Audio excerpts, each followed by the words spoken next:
Judging people's top 4 favorite movies. First up, we got a Christopher Nolan fanboy build submitted by my buddy Hesflix. So it looks like his strategy was to run the Film Bro build and then unlock the Christopher Nolan fanboy subclass by equipping Interstellar and Inception. He's also boosting his prequel apologist stat by equipping Revenge of the Sith, and this is kind of a trade-off because, yeah, it does gain you some approval with the Millennial and Gen Z factions, but you also lose approval with Gen X and Boomers. So you kind of got to pick your poison with this one. And then finally in the 4th slot, he equipped the Simpsons movie. I mean, yeah, sure, this build does have some pretty solid baseline stats, but all of these movies are from the 21st century. You're just going to get absolutely no diff if you come across any aggressive old head enemies. So while Hesflix does have an awesome YouTube channel, unfortunately his Letterboxd top 4 build is not that good. I have to give this a C tier. And next up, we have a level 9 Brain Rot build submitted by Nob Lebowski. It's got Sharknado, Sharknado 2, Sharknado 3, and Morbius. So there's actually 2 different versions of the Brain Rot build. The first one is the ironic version. This is a higher level stealth build. Basically, you use it as a decoy to hide your true top 4 favorites. And then the second one is the unironic version. That's when these are genuinely your top 4 favorite movies. And the unironic Brain Rot build is actually one of the craziest builds you can run in the entire game, because in order to even unlock this build, you literally have to have 0 points in the film criticism stat. But at the same time, once you activate this build, your happiness stat immediately gets maxed out to 100. And the thing with this build is that all of your baseline stats are going to be absolutely terrible, but with your happiness maxed out at 100, you can basically just cheese everything else in the game. You basically just broke the game at that point. So I have to give this an S tier. Okay, this is one of the craziest jack-of-all-trades hybrid builds I've seen, submitted by Panoptic. Right out the gate, they're running the Cabinet of Dr. Caligari in Fast and Furious 6. Very rarely do I see a legendary silent horror film and a Fast and Furious movie in the same loadout. The dichotomy is crazy. Plus, they've got the Western genre covered with the Searchers. They got a solid contemporary item with I Saw the TV Glow. I mean, this is just one of the most min-max jack-of-all-trade builds I've ever seen. I'm giving this an A tier. The level 7 Enlightened build submitted by Bankalore. This is quite simply one of the most broken builds I have ever seen. It's got the Holy Mountain, one of the highest damage psychedelic items in the entire game, just this overpowered surrealist art house movie. It's also got Love Exposure, it's this 4-hour movie that increases your attention span stat. It's got the Tree of Life, which has one of the highest cinematography stats in the entire game. But the real power move here is equipping Wedding Crashers. You need to understand, equipping Wedding Crashers is just such an amazing move in this situation, because once you equip an early 2000s comedy into an art house build, that's how you unlock all the Enlightenment perks. And at that point, you can just decimate every single enemy in the game. You're basically just playing the game on easy mode from that point.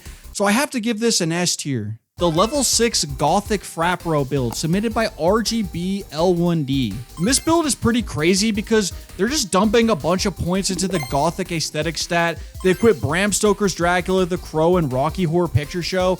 But then in the 4th slot, they equip Scarface to unlock a bunch of level 2 Frat Bro perks. And that's actually a really smart move, because combining maxed out Gothic aesthetic stats with level 2 Frat Bro perks, that allows you to play as a support class in so many different party compositions. I have to give this an A tier. And next up, we got a level 5 Star Wars fanboy build submitted by ASAP Domo. They've got Clerks, Return of the Jedi, Looney Tunes Back in Action, and Fanboys. And you might think that Return of the Jedi is their primary Star Wars item, but they're actually getting the bulk of their Star Wars fanboy stats from the movie Fanboys. It's literally a movie about Star Wars fanboys. This is what happens when you keep on power leveling Star Wars stats too much. You end up being more invested in the Star Wars fan base than you are in Star Wars itself. And honestly, the Star Wars fanboy build isn't even really that viable in the current meta. It used to be one of the stronger builds in the game, but it's just been nerfed so many times. At this point, you can't really get away with running it. I mean, in all fairness, they do have Clerks and Looney Tunes Back in Action, but that's not really enough to make the Star Wars fanboy build viable, so I have to give this a C tier. The level 5 psychedelic nerd build submitted by Joshua Lap 401. So I actually run a psychedelic nerd build myself, but I gotta be honest, this person's build absolutely clears mine. They basically just got a better version of what I'm running, so I gotta respect it. Well played.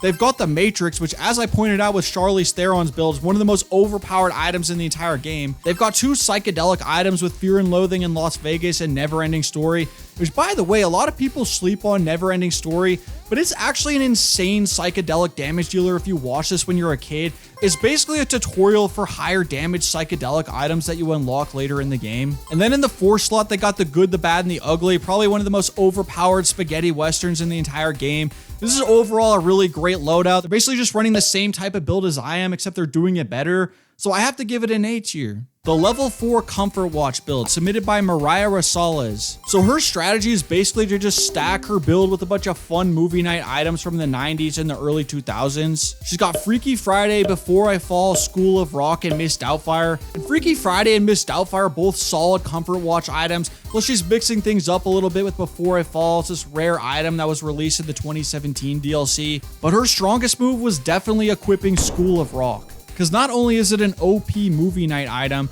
but it also gives you some pretty sick upgrades to rock appreciation and theory.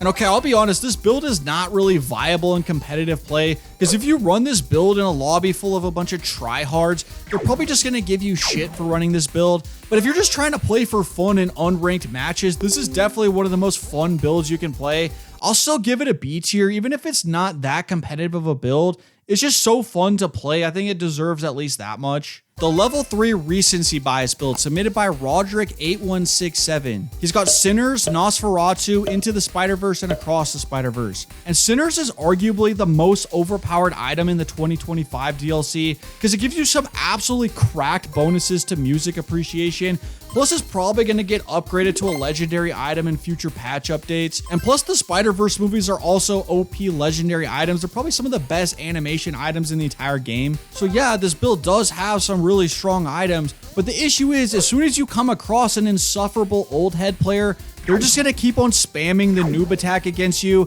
So now you're just vulnerable to one of the most annoying enemies in the entire game. So unfortunately, I have to give this a C tier. Next up, we got a level 4 blockbuster connoisseur build submitted by Michael DeCinebro. He's got Blade Runner 2049, The Dark Knight, Return of the King. It's pretty much just maxing out his sci-fi, fantasy, and superhero stats. And you might think that he's dumping too many points into the nerd attributes, but this is actually a deceptively powerful build, because in his 4 slot, he equipped Pulp Fiction, and this allowed him to complete the Film Bro trifecta achievement by having Villeneuve, Nolan, and Tarantino in the same build. The only major downside with this build, as you'd expect, you're kind of vulnerable to attacks from film snob enemies. They're some of the most annoying enemies in the entire game. So while Michael DeCinebro does have an awesome YouTube channel, unfortunately, I can only give this build a B tier. The level 6 Police Academy Superfan build submitted by Black Manta 777. It's got Police Academy, Police Academy 2, Police Academy 3, Police Academy 4, and Showa. So yeah, this person is using cheat codes to equip a 5th item into their top 4. Unfortunately, doing this is probably just going to get you booted from the servers. I don't make the rules, I'm just the messenger. So I have to give this an F tier. In case you missed it, check out this video here to see which celebrity has the best build.